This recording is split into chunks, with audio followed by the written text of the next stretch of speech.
I would say I definitely knew something was going to happen because normally, first of all, I didn't never really like to go to school. I used to question the reason why I was going to school and we had so much money. Mostly always try to make it clear that school was very important, no matter whatever you had.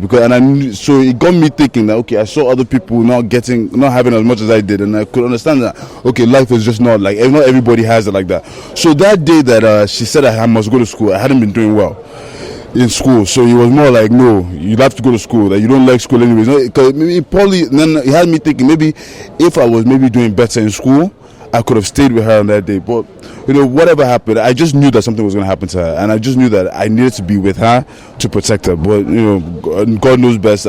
She didn't allow me. I was at home.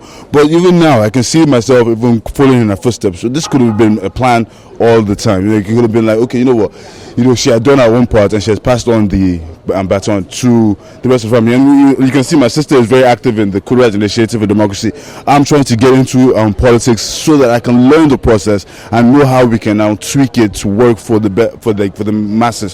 So hopefully inshallah it works out. Most people, they think that our life is just like, oh, this one big fun game. No, it's not. I actually pride myself in all the experiences that I've been able to have without my mother and my father, because it gives me another dimension on what life is really about. If maybe everything was rosy in my life, I probably wouldn't understand what people are going through.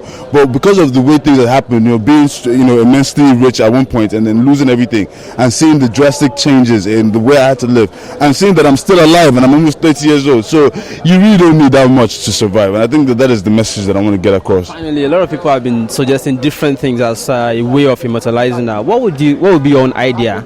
Well, if you wanted to immortalize Kudirat Abiola, I think the best thing you can do is just find those that are culpable for her death.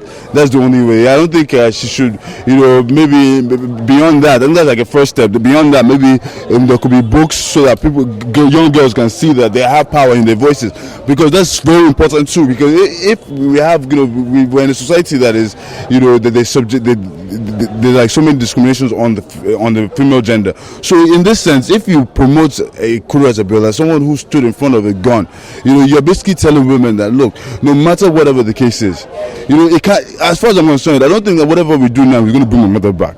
But what they can do is, create awareness so that this doesn't happen to another mother. Because it's a very bad thing when the mother is taken from the family. That the mother is actually the compass, the moral compass of a family.